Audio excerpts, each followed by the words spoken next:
Our furry friends, but what happens when they go bad? Today on Speaking of Spirits, we are going to talk about the animals of the paranormal.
So, in the animals of the paranormal, throughout history, certain animals have always been associated with the dark arts or the dark side or the paranormal.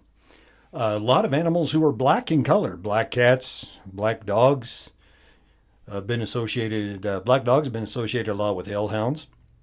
Black birds, ravens, have been associated with the paranormal. So today we're going to discuss the animals of the paranormal and kind of how they got that way.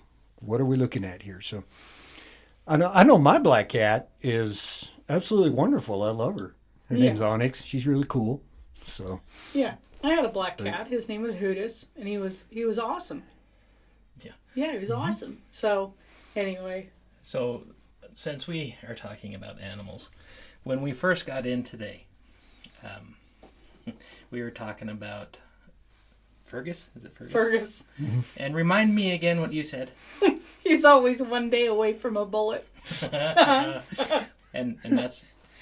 I'm joking. Okay. That is a joke, people. That is. It is a joke.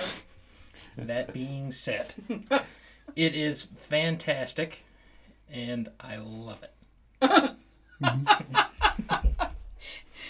If you, there are some people out here that are listening that know this damn dog, and I'm telling you, I tell him that just about every day that he's one day away from a bullet, and he looks at me with this stupid grin, but he's also very like he wants to kill the baby goats, and yes. You know, he's not a nice dog, always. And yeah. But that's different than what we're talking about. That is completely different. That is completely different. So, you know, throughout history, animals assisted humans and demons in different tasks. Yes. Right? So some assisted humans with tasks in the underworld, which I found interesting. And there are myths where animals also change shape from animal to human, and we have talked about those before. Yes. And vice versa. And one of the animals that seems to be very spiritually connected to Native Americans are bears. Yes. And bears are very... Right. But they're not necessarily associated with paranormal. So I want you to tell our listeners what are we talking about? Okay, well, when it comes to the bears, they're actually more of a, I don't know, maybe like a spirit guide type of entity. They're not necessarily paranormal as evil or destructive. Right. They tend to be very symbolic. Yeah. You know, and, you know, an animal that sleeps all throughout the winter, I can relate. That's you know. Yeah.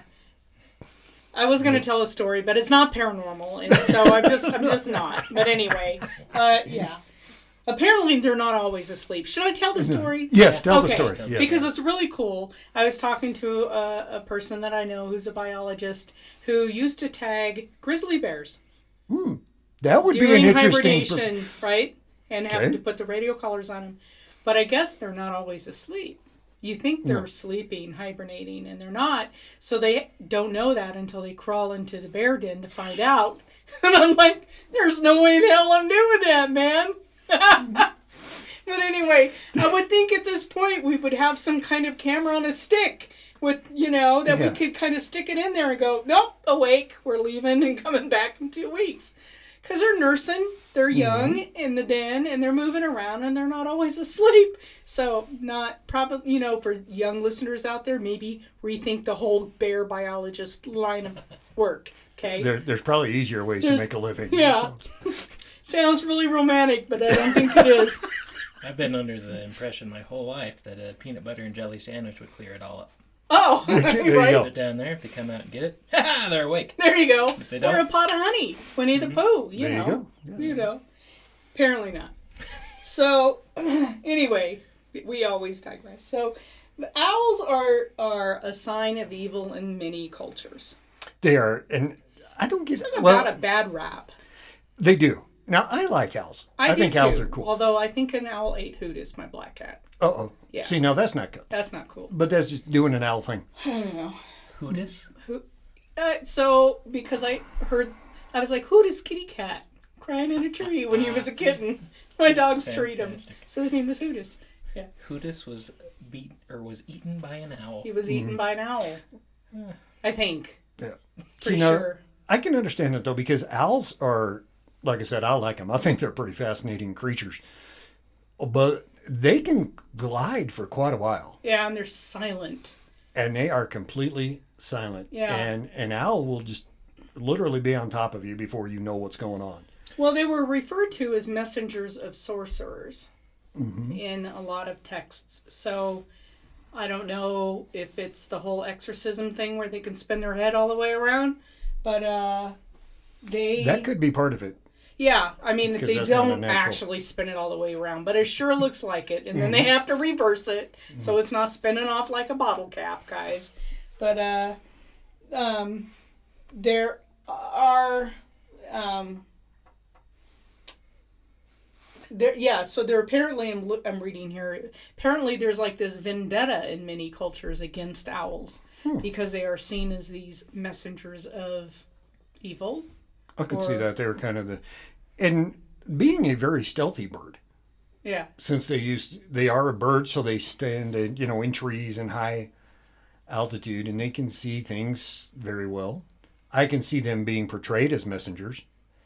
Yeah, in Nigeria, apparently, the owl, the cat, and the bat are seen as evil and are all linked with witchcraft. So, found that interesting. Yeah. Now the bat's associated with paranormal in a lot of different cultures, a lot of different places. Even in our culture, the story of vampires, bats Right. are connected to that, which Right. connects bats to So if you were going to be a paranormal werewolf negative. or a vampire, what would you be? Werewolf. Yeah. Oh, I'd definitely be a werewolf. Werewolf? I'd go werewolf. Yeah. I'm on the fence. Yeah? Yeah. Yeah. Yeah. I kind of like the whole bat thing and then changing. And I'm not sure being a werewolf would be all that great because you're constantly buying new clothes because you're blowing out of your clothes. Mm-hmm. The whole But every it's only full once a moon. month. Yeah. Well, You know. I think it's a werewolf because, for the most part, you could leave a fairly normal life. yeah. Yeah, the whole sunlight thing, unless twilight and the whole glitter thing. But then you could have the special ring so you could walk around as a vampire. Yes. Well, and also because in Twilight I was rooting for the werewolves, but that's I another know, story. me too. Only because they were hot. Okay, I'm just saying. Oh my God. Okay, they couldn't have found sexier werewolves anywhere.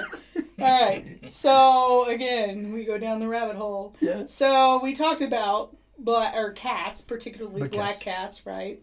Associated with witchcraft and the devil. Yes, in some bats. cultures. Black cats have been associated with the devil, and specifically through witches. Right. Black cats were assumed to be the animals of witches, and for the same reason, they would report back to. In some cultures, they believed that they were actually the witch themselves. Yeah. The witch would turn into the black cat to go spy on something, get information, see what was going on. Can I just say that come back. Hootis was the dumbest animal alive? And there was no way that cat was a witch. Okay, I'm just saying. It was a little cross-eyed and really cute, but Not smart. So So he that's was one. That's not a one good who- messenger. He was not a good messenger. No, he would have seen the owl, right? So okay. So a Did you ever fly. catch him riding a broom, though? Nobody did try to ride the bloodhound one night with claws. He was very upset at the bloodhound, and that didn't go over well in the house. Many dishes were broken that night. So he and Earl didn't get along so well. So a fly, wouldn't think of a fly as an animal, but It's an annoying insect. yes, they were this symbol of corruption and evil. And of course, the bringer of plague and disease. Bringer of plague and disease and Right. murder and mayhem and death and destruction and rape, pillage and plunder and Yeah. all Yeah. kinds of all stuff. true. And I run around the house with the vacuum to try to suck them up. If they Have can. you played with a bug assault? A what? Bug assault? Oh, no, I'm thinking salt. No, you're talking to... So, well, it's that gun on that table right there. Okay, he's pointing to a gun. Yeah, and it's a gun, Yeah. and there's salt. And Oh, you put salt in There it. is salt. Uh-huh. And you can get flies midair. What? It's amazing. It's like a shotgun. with the Probably salt. not good in the house, though, right? No, it's been banned in the house. Another house rule. However, I can use it in the studio and outside. Yeah. It's awesome. It's awesome. Yeah, It's, it is awesome. it's fantastic. For anyone listening, if you have a fly problem, bug assaults make it worth it. Oh, that's very cool. You just Because sold you another need- 50,000 product. Yeah, even if they don't die, you're bugging them. Yeah, there And you you're go. getting back at a fly. Oh, it's the best. I need one of those for the truck. I hate flies in the truck. Okay, how about the frog? They're associated with magic, and they're a familiar of witches, right? And Because a lot of times witches are associated with living in swamps or yeah, I know. I don't next understand to that. next that to whole water nasty areas yeah. where frogs tend to Well, live. So and a frog, and it has some frogs have toxic skin, so that's associated with evil doings. So I probably need a few dozen of those. Some frogs just make you Tips and happy. arrows. I know. I like frogs. They're cool. A toad, which is different than a frog. Y'all know that, right? Well, yeah. Familiar of witches again, and their skin secretions are poisonous if eaten. And I'm not gonna try it. I'm just saying. Right now, I'm not trying that. Well, also witches have been historically threatening to turn people into toads, Oh, that's true. according to mythology. Yeah, there's a few people I wouldn't mind doing Yeah. that too. So And it says in Milton's Paradise Lost, it's a toad that pours poison into Eve's ear. Never read it, so I don't know. Anybody in here read it? No. Never even heard of it. Yeah. I've heard of it, I've but heard I've of never. it, but I've never read it. Where does he? Okay, now I got to go read. Now that I've book, got to figure read out the what book. he's talking huh? about. I Yeah. know, right? Okay. Of course, now we get to the wolf. And the wolf in both Chinese and Slavic cultures includes tales of people who turn into werewolves. Mhm. Okay. Again, the whole sexy werewolf Twilight thing. The only reason why I watched that movie over and over and over is because of the werewolves. So I had a talk about this with my wife years ago. Oh. Because she watched them all, and guess who had to watch them all too? This guy. And so I said, 5 years ago, what did you think of when I said a vampire or a werewolf? These beautiful shiny men, or the big buff hairy ones, or scroungy things that were dark and scary and oogie boogie. And she said, "It doesn't matter, Tim. Shut up. I'm watching a movie." And that is the answer you needed. That's good. Yes. Yeah, well, they did right on the casting of the wolves, I just have to say. Now, I don't know about the whole vampire casting. Well, no, I have that mixed up with some. Yeah, I like the wolves, let me just say. Well, that's going back a little ways, though. That's an interesting point, though, because throughout history, the image of the vampire and the werewolf has shifted. Yes. It's The become original- romantic. Yes, the original vampires were Right. Very odd. He yeah. liked to Or impale awful. things. Right. Mhm. Yes. And he stayed in prison a long time because he drank himself. Yes, and they were not, they were not pleasant to look at or be around No. or Smelled anything. funny. So over the years, that image has shifted Yes. And just like to the other side. like within my lifetime. That's Yeah. that's not a long time. Well, you are old. I am, But but I'm just- I'm saying when you compare this 40-year-old dude to like Yeah. I don't know, I know, right? the werewolf thing. Well, I think it's probably to attract the younger audience to watching them. Although, I'd much rather watch the old horror movies than today's horror movies. Oh, for movies, yes. You know? Yes. So, Much but better. anyway, I still don't believe that vampires sparkle. I don't care. It's just, no, it doesn't work. That was my problem there. It ruined the vampire image It for an did. entire generation. It did. That's- Now all these kids are running around thinking everybody's glittery. I'm sorry. yeah. It's just wrong. Okay. So, let's see. I'm just not a glittery kind of guy, but that's just me. The Scotchmen have stories about selkies. They're imaginary. How could they be imaginary? They're not imaginary. Well, They're mythic, they're- mythological. They're not imaginary if you see one. Right. And I have. Okay, there was some whiskey involved, but I have seen. Well, I was going to say, there's been a lot of things seen in Scotland because of the Scotch. in the Scotch. Yeah. They got some anyway. really good distilleries Right. there, so many things have been Yeah, cited well, in Scotland. anyway. Okay, audience. For the longest time, I thought my grandfather was drunk every single day. Turned out he was speaking Gaelic. I was a little kid. I didn't know what it was. But he was drunk every single day. Well- and speaking Gaelic. Along those lines, we used to think at one point then that my grandpa was going senile. Yeah. And so my dad, we lived, out in Arco, American Falls. That's about 90 miles away, for those of you listening. And my dad got up really early one Saturday to come in to watch Grandpa. And when he got into Grandpa was fine, and Dad says by 10 o'clock he was senile again. Yeah. Well, come to find out, Grandpa was getting up every day and hitting the Jack Daniels. Good So by man, 10 good o'clock, man. he was pretty well insulated. Well, my grandpa's story is more timid. I thought he could speak French because every time we'd get into the Cadillac, he'd shut the door and say, "Pardon my French." And we'd be driving along and he'd say all these words that I've never heard. And I really thought he was speaking French. And so I started repeating some of those French words. Oh, no. It turns out he couldn't speak French. And they probably weren't nice words. They were not.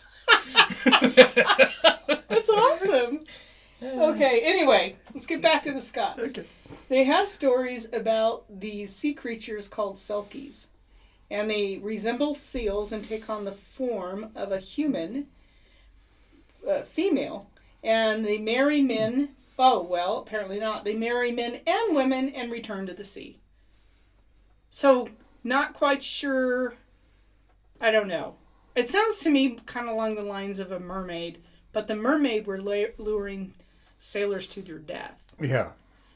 So it's did like they were just marrying them. I don't know. I wouldn't want to. Yeah. Did they marry him and then take him back into the I sea don't know. and drown him? I or never did got that far. Never said. Okay. So I'm not sure. But the hellhounds are something that we've actually had clients say that they've seen. Mm-hmm. And so, Mark, go ahead and describe it. Okay, the hellhound's generally considered a canine, obviously a hound, canine-like animal, very, very large, and tends to be very dark in color, black, and have red glowing eyes. Large canine, dark black, red glowing eyes. But again, it's the energy that is around this entity when people see it. It's a Yes. very dark energy. Hellhounds have been considered to be maybe not necessarily bringers of misfortune, but messengers. Kind of letting people know that something bad is about to happen. Yeah, so they've several also cultures have a version of the hellhound. Mm-hmm. It is said that sometimes they are guardians of a cemetery. They can also be messengers. That's true. They can be messengers, and there are guardians. Yeah, I forgot about that. So they can also And be guardians of various and assorted. they also guard the entrances of the world of the dead, Mm-hmm. which is not necessarily the graveyard, but the world of the dead. Let's see. So I started doing some research on the hellhounds because I wanted to know how many stories of hellhounds could I find. And A lot. yeah, I have like 5 stories of 5 pages of hellhound stories. Mm-hmm. Most of them take place in England, which Mm-hmm. is interesting. Now, for listeners out there, I'm sure that you've heard of the Hounds of the Baskervilles, Mm-hmm. right? Sir Conan Doyle. Yes, Sherlock Holmes Sherlock story. Holmes story. It's a great movie, older movie, based on the hellhound stories. The book itself is The very book- good. Yeah, the book. And very similar to, based off of the Hellhound. Now, there's also, Kind of, and I'm not sure if I can find it, but there was a story related to the hellhound that truckers in particularly see a hellhound or a hound that follows their truck no matter where they are or what speed they're going. Some truck drivers report seeing this version of the dog that follows them. Have you heard about that? I have not heard of that one. Yeah, I have. you have. Oh, yeah. Truck driver lure. I drove a truck for a long time and it was at night. And so usually there's the same group of truck drivers that hit the same spots at the same time. That's just inherently how it goes. Because we're all on a schedule. I did it for the post office, so they don't want you early and they don't want you late. Yep. So usually you stopped at the rest area and you had a bunch of folks to talk to for a while. And the hellhound thing actually came up and they talked about it a lot. And it was all, the lore was, like we were mentioning before, that if you saw the hellhound and he stayed on your rear, that something was going to happen Yeah. big that night. And it was either a warning or something ominous was going to happen. Again, probably going to your perspective. But, yeah, that's, and so there's a stretch between Boise and Mountain Home that's stupid. It's just really, really stupid. And they used to call it the Hellhound Express. Oh, really? Yeah, everything that happened there was just stupid. Like it Between ices Mountain Home and where? Boise. Oh, that's an interesting stretch of road there. It ices up before anything else. Like just that stretch right there is stupid. Huh. So that was a nickname given to that one. The other nicknames had some of those French words. I was mentioning about. Well, truck drivers are not known for a lot of flowery language. Right. On church every Sunday. So there's the Black Dog of Aylesbury, a man who lived in a village near Aylesbury, and I'm probably slaughtering this word, in Buckinghamshire, would go each morning and night to milk his cows in a distant field. One night on the way there he encountered a sinister black dog, and every night thereafter until he brought a friend along with him, they would see this dog. When the dog appeared again, he attacked it using the yoke of his milk pails as a weapon. I'm guessing the handles. And when he did so, the dog vanished, but the man fell senseless to the ground, and he had to be carried home. He was alive, but remained speechless and paralytic for the rest of his life. Interesting. How'd the story get out? His friend. Oh, his friend. I'm sorry. Did I missed that part. You missed the friend. I'm sorry. Yes. And then there's the Black Dog of Lyme Regis. Near the town of Lyme Regis in Dorset stood a farmhouse that was haunted by a black dog. The dog never caused any harm, but one night the master of the house in a drunken rage tried to attack it with an iron poker. The dog fled to the attic where it leaped out through the ceiling, and when the master struck the spot where the dog was, apparently, it vanished. where the dog vanished, he discovered a hidden cache of gold and silver coins. Good The dog, I know. Yeah. Not Fergus. Not Fergus. Not Fergus. The dog was never seen again indoors, but to this day it continues to haunt at midnight a lane which leads to the house called High Lane, or now called Dog Lane. Dogs who are allowed to stray into this area at night have often mysteriously disappeared. A bed and breakfast in Lyme Regis is named the Old Black Dog, and part of the legend states the man who discovered the treasure used it to build the inn on that site. So that's kind of interesting. Road trip. Road trip. Yeah. Choo-choo. I want to go see the dog. I do too. There's the Black Dog of Newgate. The Black Dog of Newgate has said to haunt the Newgate prison for over 400 years, appearing before executions. According to the legend, in 1596, a scholar was sent to the prison for witchcraft, but was killed and eaten by starving prisoners before he was given a trial. The dog was said to appear soon after, and although terrified men killed their guards and escaped, the beast is said to have hunted them down and killed them wherever they fled. Okay, I have more questions than answers about that story. Yeah, I know, right? Yeah. The Fairy Grimm is the name of the shape-shifting fairy that is sometimes took the form of the black dog in the 17th century. And that goes to a story called the Church Grimm. Again, this is England. The Church Grimm guards local Christian church and its attached churchyard from those who would profane them, including thieves, vandals, witches, and warlocks. For this purpose, it was custom to bury a dog alive in the cornerstone of a church as the foundation sacrifice. That's wrong. Yeah. Sometimes the Grimm will toll the bells at midnight before a death occurs. So it's, I guess, the spirit of the dog. At funerals, the presiding clergyman may see the dog looking out from the church tower and determine from its aspect whether the soul of the departed was bound for heaven or hell. Depending on what the prepayment was. Another tradition states that when a new churchyard was opened, the first man buried had to guard it against the devil instead of the dog, I guess. I was going to say, so they've got a hellhound protecting a church? Is that what we're... Yeah, so to save the human soul apparently. from such a duty, a black dog was buried in the north part of the churchyard as a substitute. That's some wacky stories, huh? Yeah. So there's all kinds of different dogs, but there are also guardian black dogs in the paranormal. Yes. So speak about those, Mark. Okay, well, guardians in general are pretty interesting because they can take any kind of form.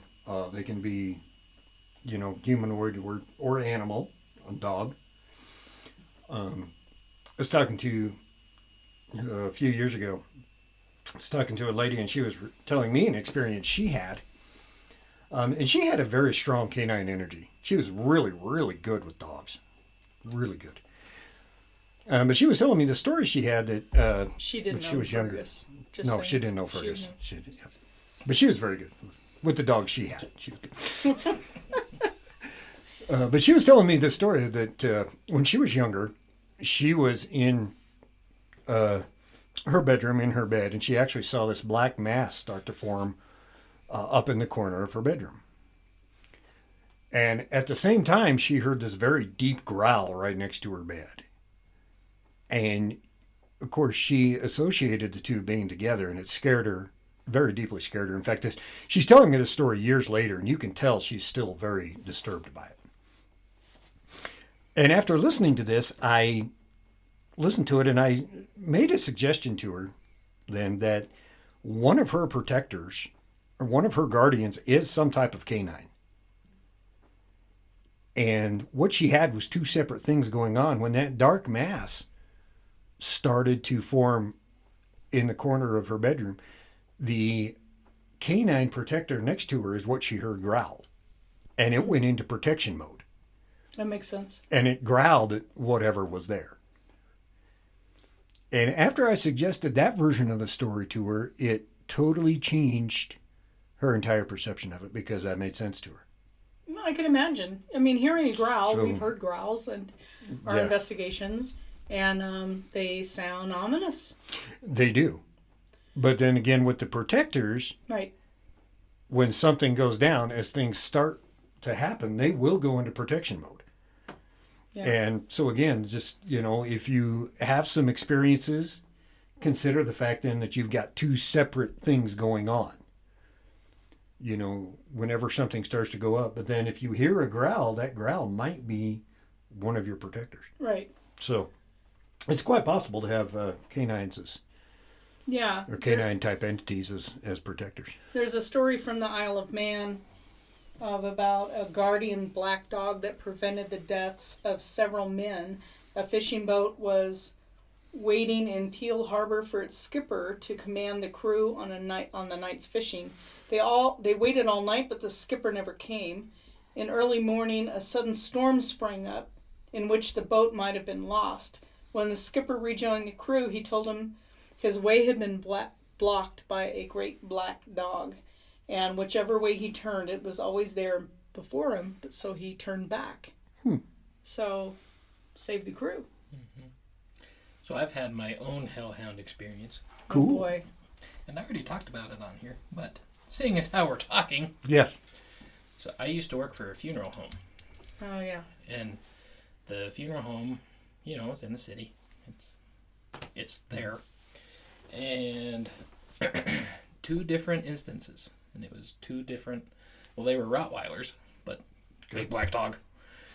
There's only one way that I could get in because I only had the key for the one door, and there was twice that a Rottweiler was there on the steps guarding it, like it was their own personal funeral home.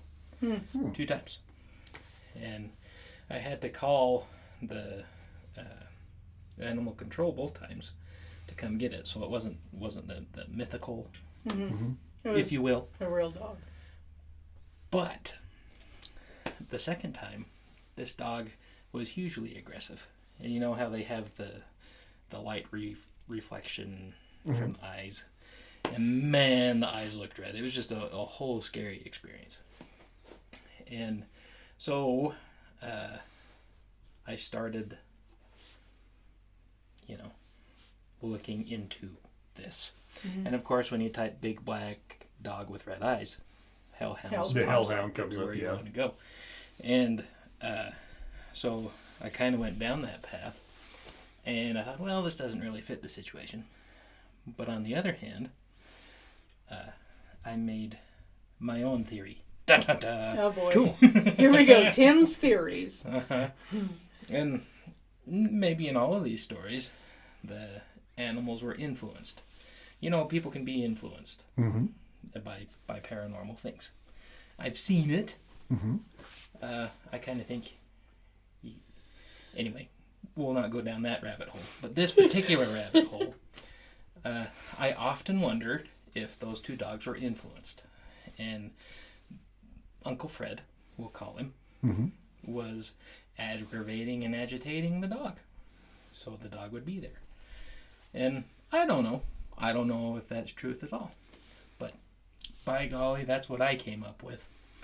And I often wondered in all of these stories with dogs or whatever, Uncle Fred couldn't get your attention, but Uncle Fred had the big black dog's attention. Oh, maybe. Yeah. So That is a good theory. You I know, like a that. lot of animals do see. Animals Our do, pets yeah. do interact with things. I mean, Fergus aside, most of my animals are fairly smart, and Boo Boo tends to see. She's one of my little cats. She tends to see a lot of. She's always looking at stuff that I'm not seeing.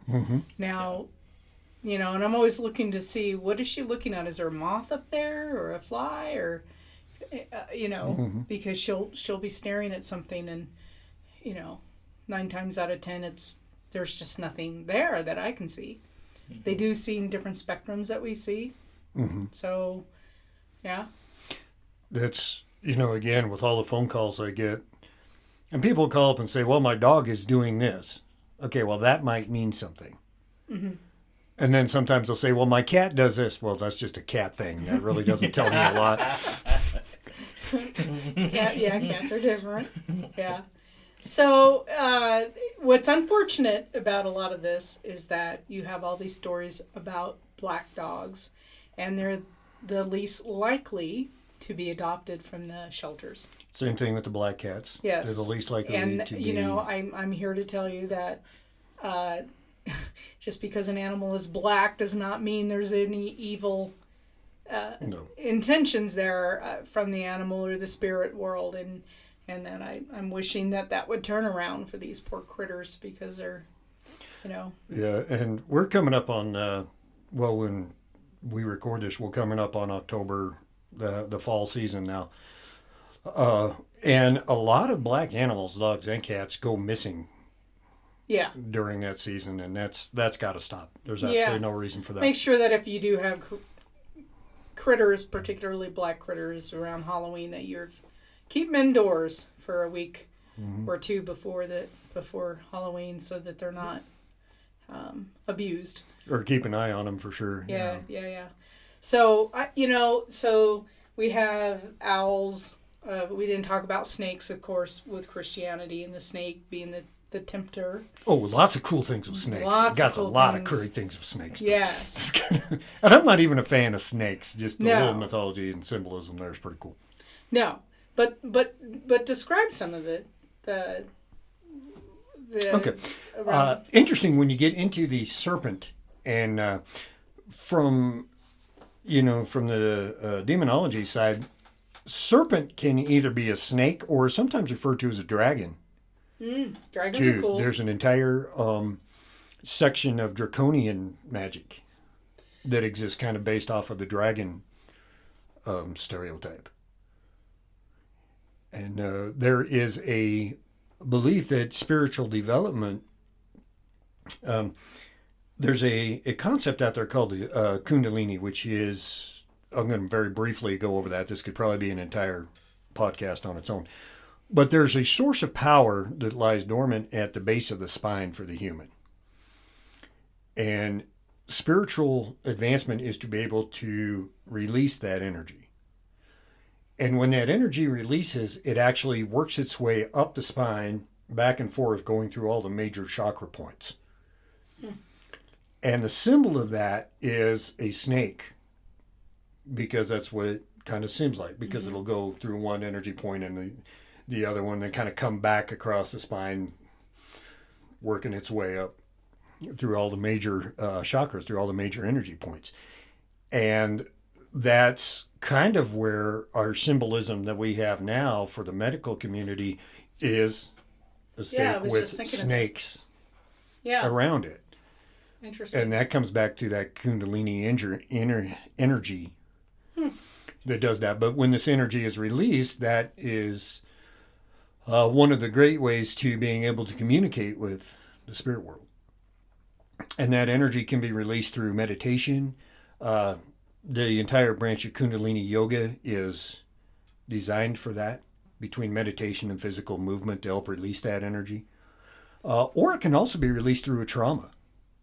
And I've talked to some people who have had some kind of trauma, but afterwards their abilities were really kicked in. That is It true. comes along with a lot of the trauma is after that they're very sensitive to the spirit world. And if they haven't, talked to somebody who teaches them how to handle that, then they've got, on top of everything else going on, the physical issues from whatever trauma they experienced. Now they've got these spiritual issues because now they're hearing things and sensing things and seeing things and trying to deal with all of that on top of it. So I mean, so there's all these animals, ravens and crows, and that are considered harbingers of evil or messengers of the other worlds, and that's all mythology, right? But I do a lot of dream analysis, and I do it for people sometimes when they call, and I do believe that even if somebody has never read any of that, mythology and made those dot connections. You know, if they dream of a raven or a crow or something like that, that's a messenger, and that form of a message is going to be present somewhere. But it's interesting that in dream analysis you can have someone who's never or someone who's never studied any of this or never read about any of this, and then all of a sudden they have nightly visits in their dreams of an owl or something like that. And so I don't know, where does that come from? That seems paranormal, right? Spiritual anyway. Yeah. Right? It's a message coming to you when your subconscious is you're not fighting with the world consciously, right? Because you're in that dream state. So I think there are messages that can come to us in our dream state that they're probably coming to us during our conscious state, but we're not in tune listening with it. We're not listening. We're bombarded with stuff all day long. The other thing about dreams, though, is that dreams tend to be symbolic. And what you see in your dream is a symbol for what's, what you need to know or what you're experiencing, what you're going through. And once you understand the symbolism, it makes sense. Right. But if you don't understand the symbolism, then a lot of times it's just really confusing. Got no clue what's going on. But yeah. Falling off a cliff for no reason. Yeah, exactly. Over and over and over. Yeah. Well, I thought this topic was really a cool topic. The animals of the paranormal, and we would love to hear from you. Do you have any other animal stories of the paranormal? Would you like to share maybe what your pet does? What spot in the room it stares at all the time? And are you sure it's not a mouse in the wall? But hit us up on the Pocatello Paranormal Research Facebook page. Shoot us a message and let us know what's going on. And we'd love to include some of your stories in the next series of podcasts. All right. Well, thanks for joining us today. And we look forward to seeing you on the next podcast.